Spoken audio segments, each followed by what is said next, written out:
Bismillahirrahmanirrahim. Assalamualaikum warahmatullahi wabarakatuh.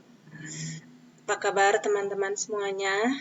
Ya, semoga kita semua berada dalam keadaan sehat walafiat. Selamat berjumpa di PJJ Akidah Akhlak, di mana pada hari ini kita akan mempelajari ya tentang adab Islami terhadap tetangga. Ya, tujuan pembelajaran kali ini kita mempelajari adab Islami terhadap tetangga. Bersama saya Ibu Ida Hidayati, ya, pengajar di MTSN 4 Karawang. Mulai ya. Perhatikan gambar-gambar berikut. Pertama, ada dua keluarga yang saling berkunjung, saling silaturahmi. Gambar yang kedua adalah gambar yang sedang menengok orang yang sedang sakit. Mungkin timbul pertanyaan di benak kita, ya, kenapa dalam Islam harus seperti itu, ya? Apa manfaatnya buat kita? Oke, kita akan bahas dan kita kaji dalam kajian Islam. Pertama, kita harus tahu dulu apa itu tetangga dan apa itu masyarakat, ya. Tetangga adalah orang yang rumahnya berdekatan dengan rumah kita. Para ulama masih berselisih pendapat tentang batasan tetangga, tapi menurut pendapat yang masyhur bahwa tetangga itu adalah 40 rumah dari semua arah, dari arah kanan 40, arah kiri 40, depan, belakang 40, ya. Hal ini disampaikan oleh Aisyah radhiyallahu anha. Dari Aisyah radhiyallahu anha, terus Az-Zuhri dan Al-Auza'i. Kemudian apa itu masyarakat? Masyarakat adalah kumpulan dari beberapa tetangga. Jadi masyarakat memiliki makna yang lebih luas, ya, secara wilayah. Kita itu hidup bertetangga, hidup sosial, bersosial, tidak bisa sendiri. Kita membutuhkan orang lain. Makanya Islam mengatur sedemikian rupa bagaimana kita berlaku, bagaimana kita bersikap dengan tetangga, dengan orang lain, dengan masyarakat, ya. Dalil naklinya tentang hidup bertetangga, Allah berfirman dalam surah An-Nisa ayat 36. A'udzu billahi minasyaitonir rajim. Bismillahirrahmanirrahim. Wa'budullaha wa la tusyriku bihi syai'a. Sembahlah Allah dan janganlah kalian menyekutukannya dengan apapun. Wabil walidaini ihsana, dan berbuat baiklah kepada kedua orang tua kalian. Ya. Wabidil kurba, dan berbuat baik kepada karib kerabat. Wal yatama, orang yatim. Wal masakin, orang-orang miskin. Wal jaridil kurba, dan tetangga yang dekat. Wal jaril zunubi, dan tetangga yang jauh. Wasahibi bil jambi, kemudian kita harus berbuat baik juga kepada teman sejawat, teman sekolah, satu kelas, ya, teman satu kampung, itu teman sejawat. Wa banis sabil, dan ibnu sabil. Wa ma malakat aimanukum, dan hamba sahaya yang kalian punya, pada hamba saya. Sungguhnya innallaha la yuhibbu man kana muhtalan fakhura. Kemudian sungguhnya Allah tidak menyukai orang-orang yang sombong dan membangga-banggakan diri, ya. Nauzubillah min dzalik, karena kesombongan itu dicontohkan dan diwarisi oleh setan. Kita tidak boleh membangga-banggakan dan menyombongkan diri. Kalaupun kita punya kelebihan, maka kita harus lebih banyak bersyukur kepada Allah. Jangan malah sombong. Kemudian Rasulullah bersabda dari hadis Aisyah, diriwayatkan oleh Aisyah, ya, radhiyallahu anha, anin Nabi sallallahu alaihi wasallam qala, majala Jibril yusini bil jari hatta zanantu annahu sayuwarrisahu. Jibril mewasiatkan kepadaku untuk berbuat baik kepada tetangga, sehingga aku mengira tetangga juga akan mendapatkan warisan. Jadi kesimpulannya hadis ini, kita berbuat baik kepada tetangga seperti berbuat baiknya kita kepada saudara kita. Hadis yang selanjutnya yaitu hadis perintah memuliakan tetangga. Ya. An Abi Hurairah radhiyallahu an qala Rasulullah sallallahu alaihi wasallam man kana yu'minu billah wal yaumil akhir falyukrim jarahu. Di sini ada dua versi falyukrim jarahu, muliakanlah tetangga, atau di sini jangan menyakiti tetangga. Pilihannya dua, jangan menyakiti atau memuliakan. Intinya sama seperti itu. Wa man kana yu'minu billah wal yaumil akhir, barang siapa yang beriman kepada Allah dan kepada hari akhir, falyukrim dhaifah, muliakanlah tamu, ya. Wa man kana yu'minu billah wal yaumil akhir falyakul khairan aw liyasmut.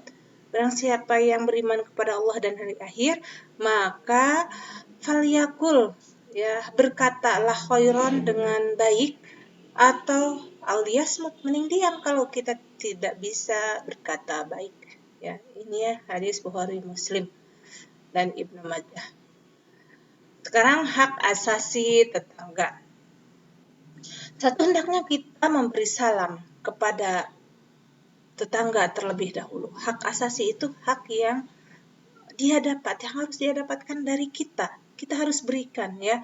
Kita memberi salam kepada mereka terlebih dahulu, tanpa diminta, tanpa kita nunggu orang lain memberi salam baru kita memberi. Tidak seperti itu, kita dahulukan.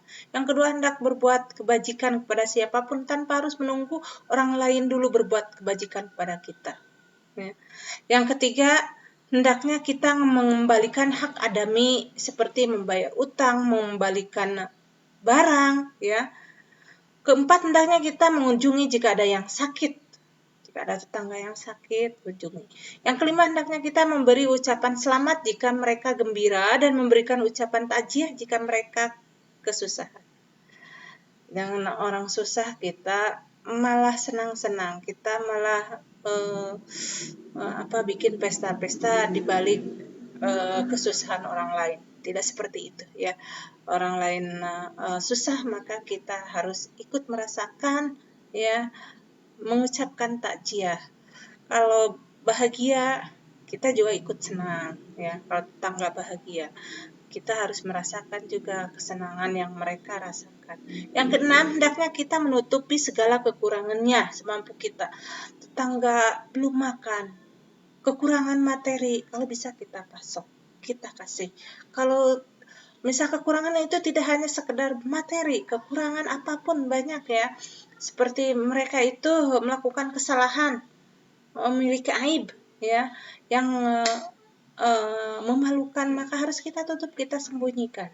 Itu juga termasuk hak asasi tetangga. Yang ketujuh, hendaknya selalu tersenyum dan penuh hormat jika di hadapan mereka. Tersenyumlah, ya. Jangan cemberut, senyum. Senyum itu mudah, gampang, siapapun bisa melakukannya. Nah, ini baru kita batasi adab Islami dalam bergaul dengan tetangga. Satu, kan hadis pertama tadi memuliakan tetangga atau tidak menyakiti tetangga. Yang kedua, bermuka berseri saat bertemu. Yang ketiga, menolong saat dalam kesulitan. Yang keempat, memberikan penghormatan yang istimewa sebisa kita. Yang kelima, menerima uzur permohonan maaf, ya. Bisa saja yang melakukan kesalahan itu tidak mereka, kita suatu saat bisa melakukan kesalahan. Karena itu maafkan mereka, ya. Yang keenam, menasihati dengan lemah lembut. Jika mereka melakukan kesalahan, maka kita harus menasihati tapi dengan cara yang lemah lembut. Yang ketujuh, saling berkunjung. Oke, kita kaji lagi bagaimana di sini hadisnya dan anjuran Rasulullahnya. Anjuran untuk bermuka ceria ketika bertemu dengan saudara muslim diriwayatkan oleh At-Tirmizi. Tabassumuka fi wajhi akhika laka shadaqatun. Senyummu di hadapan saudaramu bernilai sedekah bagimu, ya. Sedekah dengan uang tidak bisa, ya. Misalnya tidak ada, maka bersedekah dengan senyum itu lebih gampang, ya.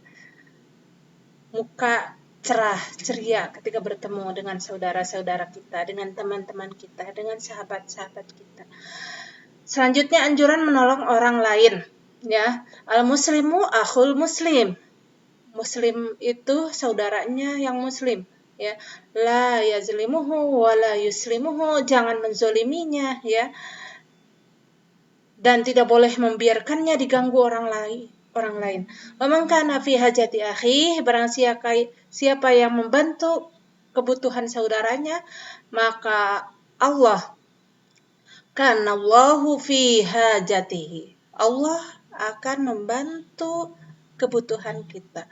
Wa man farraja an muslimi, barang siapa yang melapangkan kesulitan muslim, farrajallahu anhu kurbatan min kurabil yaumil qiyamah.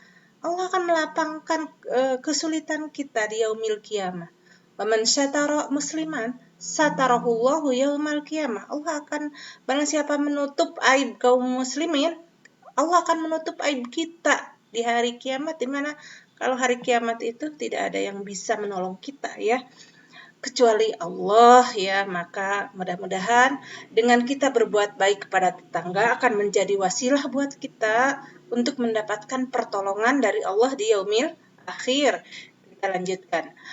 Anjuran menasihati dengan lemah lembut dalam surah Al-Imran ayat 159. A'udzu billahi minasyaitonir rajim. Bismillahirrahmanirrahim. Fabima rahmati minallahi linta lahum. Dan karena rahmat Allah lah kamu berlaku lemah lembut terhadap mereka. Walau kunta fadzan ghalizul qalbi, apabila kamu berkeras hati, lam fadlu min khaulik, tentu mereka akan menjauh dari sekelilingmu. Fa'fu anhum, maafkan mereka, wastaghfir lahum, mohon maafkanlah mereka. Wasyawirhum, bermusyawarahlah dengan mereka tentang suatu hal. Fa idza azamta fatawakkal Allah, apabila kamu sudah berbulat tekad, bertawakallah kepada Allah. Innallaha yuhibbul mutawakkilin, sesungguhnya Allah menyukai orang yang bertawakal. Kemudian hadis tentang anjuran saling berkunjung. Ada hadis Rasulullah, seseorang yang mengunjungi saudaranya di tempat lain, kemudian Allah mengutus malaikat, ya, di tengah jalan. Malaikat itu bertanya kepada orang, mau kemana, ya, aku ingin mengunjungi saudaraku di daerah lain. Malaikat bertanya, apakah ada keuntungan dari kunjungan ini? Maka orang tadi menjawab, tidak ada. Aku mengunjunginya hanya satu tujuan, karena aku mencintai karena Allah. Kemudian malaikat itu mengatakan, sungguhnya aku diutus oleh Allah untuk, ya, mengabarkan kepadamu bahwa Allah mencintaimu sebagaimana engkau mencintai saudaramu karena Allah. Ya, itu berarti kita akan dicintai oleh Allah jika kita mencintai sahabat-sahabat kita, tetangga-tetangga kita karena Allah, ya. Subhanallah, ya. Ingin sekali kita dicintai oleh Allah, maka mencintailah kita karena Allah, ya. Alhamdulillah, ya. Alhamdulillah pertemuan kali ini selesai. Semoga kita bisa mengamalkannya dalam kehidupan sehari-hari, ya. Dan jangan lupa di pertemuan terakhir ini, ya, kita bisa merefleksikan adab-adab yang sudah Ibu sampaikan tadi, dan sekarang ada evaluasi. Satu, kerjakan tes di CBT, yang kedua kerjakan tugas di KI 3, ya. Selamat bekerja, kerjakan tugasnya tepat waktu, ya. Jangan lupa di rumah laksanakan protokol kesehatan untuk keselamatan kita bersama, ya. Billahi taufiq wal hidayah. Wassalamualaikum warahmatullahi wabarakatuh.